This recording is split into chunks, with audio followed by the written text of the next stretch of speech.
Hey, it's Mario here, and in this video you're gonna learn the 3 things that you need to give up if you wanna get ripped and lean and stay ripped and lean. And this is a huge thing, and often I get asked, well, how do you get from point A, where you're not having any control over your health life, you're not happy with the way you look, you see all this potential, but you don't know where to start, you don't know what to do, to point B, where you're in the best shape of your life, you're enjoying the process, you're loving it, you're training, you're on top of your nutrition, you're handling everything. So how do you get from point A to point B? And often when we talk about sacrifices and things that you have to do, I mean, people will micro focus on these little things like, oh, you need to cut out bread, or you need to cut out carbs, or you need to stop drinking milk, or you need to stop eating meat, and all sorts of nonsense. You know, people get caught up in these mini little things and neglect the big part. You know, the often will say, oh, you need to stop going out so much, you need to stop socializing, and then you need to spend more time in the gym, and these little things. But that's not really the big picture. That's not what's gonna make life change. I mean, of course, small things compound, and they will make some difference if they are right. I mean, most of that stuff is a bunch of nonsense,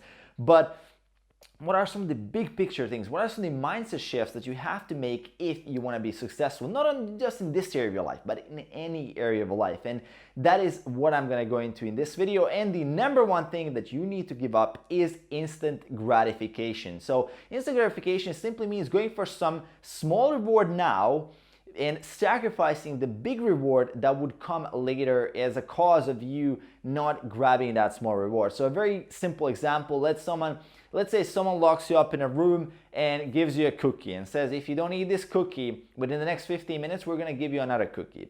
And this is actually called the marshmallow test that was done back in the 60s and the 70s with a bunch of kids, and they wanted to see which are the kids that are basically able to delay that gratification. What are some of the consequences later in life? When they studied them again, they found that those who managed to delay gratification, basically the kids that just endured eating that cookie and just got the second one, were more successful in life. But in general, I mean, if you look at what instant gratification is, it's everything around you is instant gratification. I mean, you checking your Facebook instead of getting your work done is you going for instant gratification instead of making that little sacrifice of getting the work done, and then you're gonna get that payoff as well, but you can check your Facebook later as well and you get both, right? So it's like almost as an exponential amount of success that you're gonna get by the fact that you can delay that gratification. The more you delay it, the more successful you're gonna be. So, I mean, of course, you don't have to eliminate all sorts of gratification from your life and just live some kind of Spartan stoic lifestyle, but some delay of gratification is absolutely necessary. And the most successful people in the world are living proof of this, because they have the ability to do things right now that they don't feel like doing, because they know that later on it's gonna pay off big time. And that's something that you also have to have the ability to do, especially when it comes to your nutrition, when it comes to your training. I mean, you can stay home, watch another episode on Netflix, get that instant gratification, get that good emotion, but eventually you're gonna pay the price for that, right? From skipping the gym. And people aren't aware of this because, I mean, nobody's actually teaching us the difference between instant and delayed gratification. As a kid, I mean, nobody really talks about this, and that's how we kind of get into the flow, and life happens, life moves very, very fast, and we forget this. We don't really focus on this at all, and often what happens is that people will just go for instant gratification without even knowing the consequence. And with health, I mean, once you end up in a situation where you actually start experiencing some of those consequences of those bad choices, of going for those instant gratification choices, at the end of the day, you know, it's going to be too late. And that's the problem, right? Because every time you grab that little cookie, every time you go for something that is gonna, let's say, push you to that path of least resistance, take less energy, basically the thing that doesn't require you to exit your comfort zone, you eventually will pay the price for that. I mean, it's the same thing, or not doing your homework right now because you get that gratification of like, oh, I don't have to do my homework, but you pay the price because you don't get the work done that is necessary for you to succeed. Very, very important principle when it comes to health and fitness as well. I mean, the ability to delay gratification for a little bit, not always, not all the time. I'm not saying you have to like count calories every single day, do everything, be on point 100% all the time. No, I'm not saying that, but I'm saying you have to have the ability to have a boundary, to say no when it needs to be said, to make a certain decision and stick with that decision. And for you to stick to that decision, often what will be required is for you to delay that gratification until you get that big reward that you're actually waiting for. That is something that often, I mean, what is dieting? Dieting essentially is delaying gratification, because you delay gratification of eating food until you get to your goal. I mean, of course, you can make it as easy as like eating all the foods, flexible dieting, doing all these diet breaks and all that stuff. But eventually, I mean, you have to enter a caloric deficit. You're gonna be hungry. You're gonna have to delay gratification a little bit. I mean, if we ate every time we felt hungry, of course, nobody would ever succeed on their diet. I mean, that's just common sense. So that is the ability for you to stick with a certain decision and follow through. So the second thing, huge thing that you need to have the ability to give up, and that is your ego. So that perfection idea that you have in your head. And why is this so important? Well, if you think that you're perfect, if you think that you know everything, if you think that you don't need to fail, you won't be learning anything and you won't be improving at all. So often when you talk to people when it comes to their health and their nutrition, they're gonna say, well, I know everything, you know, I know what I need to do, I just don't know how I'm gonna do it, right? So people will say, okay, well, I know, and that instantly prevents them from learning anything else, because they already know. Why would you learn if you already know? And the sad thing is that the more I learned, and I've been in this field for 6 years right now, I've been learning and reading scientific journals almost every single day, articles, videos, blog posts, books, and everything. The more I learn, the more I realize how much more there is to learn. And there's really no place for an ego in this journey. There's literally no place for an ego, because if you go to the gym, eventually you're not going to be able to hit the amount of reps that you think you're going to be able to do. Eventually your ego will need to get crushed, because nobody has a perfect day every single day. Even if you had a perfect day every single day, it probably has to end in something, you know, it has to come to an end. It's never going to be like how you imagined, like 100% of the time. Maybe some days you're gonna feel great and you get some of that ego validation, but dude, like if you wanna be successful in this area, if you wanna become the best version of yourself, it's a lot of learning. Learning comes from failure most of the time. You can of course learn from success.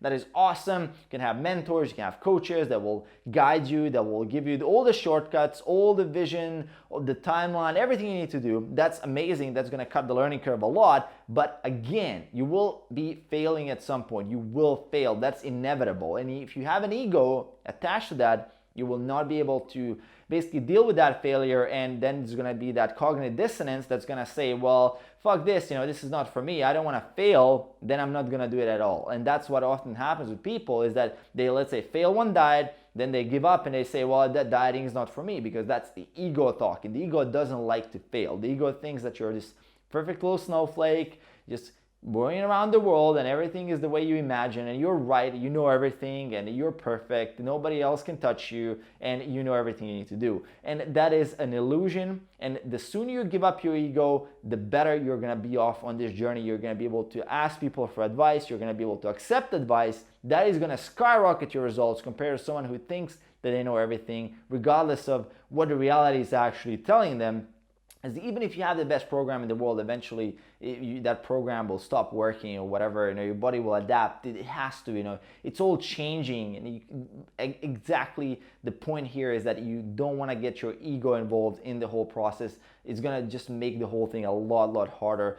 And the final third point that you need to give up, and that is the idea that someone else will actually take care of this. And this is a huge thing. I mean, as little kids, I often like to use this analogy. It's like a little kid. You have your parents to take care of things. You have your parents to tell you, well, you need to eat your broccoli, you know, you need to eat your protein, you need to not light yourself on fire, you not jump in front of a car. You know, you have someone to tell you what to do. And as we mature, as we grow older and older, there's nobody there to tell us what we should be doing, and nobody else there to tell us what we need to do, regardless of how we feel. And that's a problem, because as you grow older, you need to actually start parenting yourself. You need to be able to make yourself do the things that you don't want to do in order to become what you can become. And that's a huge problem here, is that people think that someone else will take care of this. People think the government will take care of this, the FDA will take care of this, the company will take care of this, my friends will take care of me. Nobody's going to take care of you. People can't even take care of themselves. And if we were talking about governments and companies, you seriously think that the government and the company has your personal best interest in mind when they're designing a plan? Dude, like, all the government cares that you don't basically, I mean, ideally, I mean, in an ideal world, it would be amazing if this would happen, but what the government actually currently cares about, at least from what we can see, is that to keep the system running, right? And what is the system? It's basically you getting a job, adding a certain amount of value to the world, like producing, without really, I mean, with keeping you alive so you can actually produce. And then eventually you're gonna get sick and you're gonna spend all the money back into the system to extend your life a little bit, and then you're gonna die, and that's gonna repeat itself, right? So your kid's gonna be doing that, the same thing. So that's pretty much what's happening right now. So the government doesn't necessarily have your best interest in mind, and it can't. It's not that it doesn't want to, we can argue with that, but it simply can't, because this is a personal choice. There's too many people to be taken care of. I mean, there are certain guidelines, of course. I love when guidelines are actually good, and that can help people, but it's never going to be as specific as it needs to be to find something that works for you. And then when we talk about food companies, I mean, let's keep it real here. I mean, who are we kidding? I mean, food companies are literally fighting for share of your stomach. You know, they did the math, you know, they calculated how much of stomach share they have per year, and they're fighting to get a little bit of extra piece of their food into your belly. That's exactly what's happening. You think they care about what is the consequence of that food? I mean, of course they have certain regulations that regulate them so they don't stop poisoning people, but ultimately, I mean, this is a profit-based industry. You know, when the profit is the goal,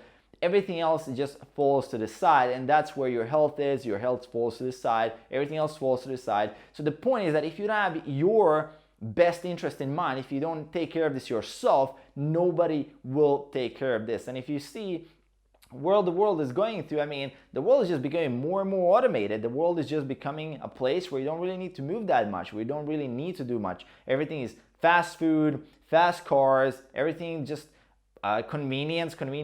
Your body is not designed for this. Your body is designed to move. Your body is designed to eat real food. Your body is designed to live in a different environment than what it is currently living in. So if you don't take control of this, and if you don't realize this, that there's this huge mismatch between what the world is right now that we're engineering it to be versus what you've evolved for, I mean, you're gonna be in trouble, man. And that's something that is your responsibility. And only once you realize that it's your responsibility, you're gonna be able to start making those choices, because ultimately nobody else is gonna make the choice for you. I mean, you can of course let go, and if you let go, maybe you're gonna eat whatever your friends eat, whatever your environment serves you, and that can in some cases be okay, but in most cases just ends up being very, very bad, long-term, very poor decision, where you spend the last third of your life around hospitals and fighting all sorts of diseases. I mean, that is what happens if you try to, quote unquote, outsource your health decisions, because this is something you can't outsource.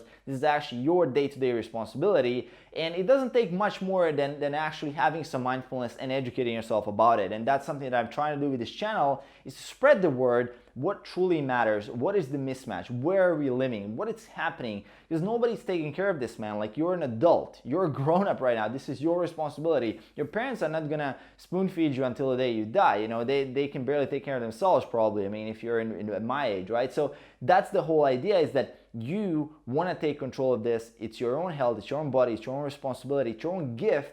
Treat it like that. Treat your body like it is. It is a gift. It is being given to you for a temporary amount of time. Use it as a tool as well to be able to give as much value to the world as you can, but at the same time, take care of yourself so you can actually add more value, and in the end, you're gonna be on the right track. So these are the three things, huge mindset shift that you wanna make. This is not so much more about like calories, macros, calculations, all that. I made so many videos on that. I mean, you can check the channel. There's 400 videos on the channel, probably even more.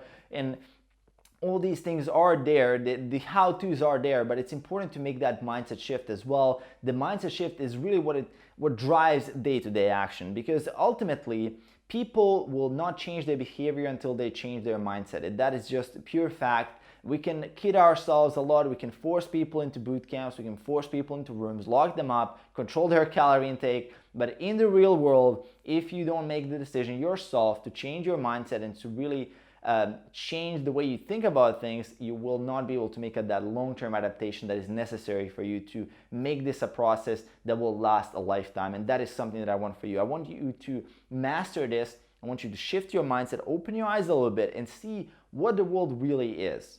And the world is not black and white. The world is very, very nuanced, but certain principles, like I said here, the instant gratification principle, like getting into that delayed gratification, the principle of letting go of your ego, as well as taking control of the situation, will guide you and will allow you to succeed, put you in the right direction. So hope you guys enjoyed.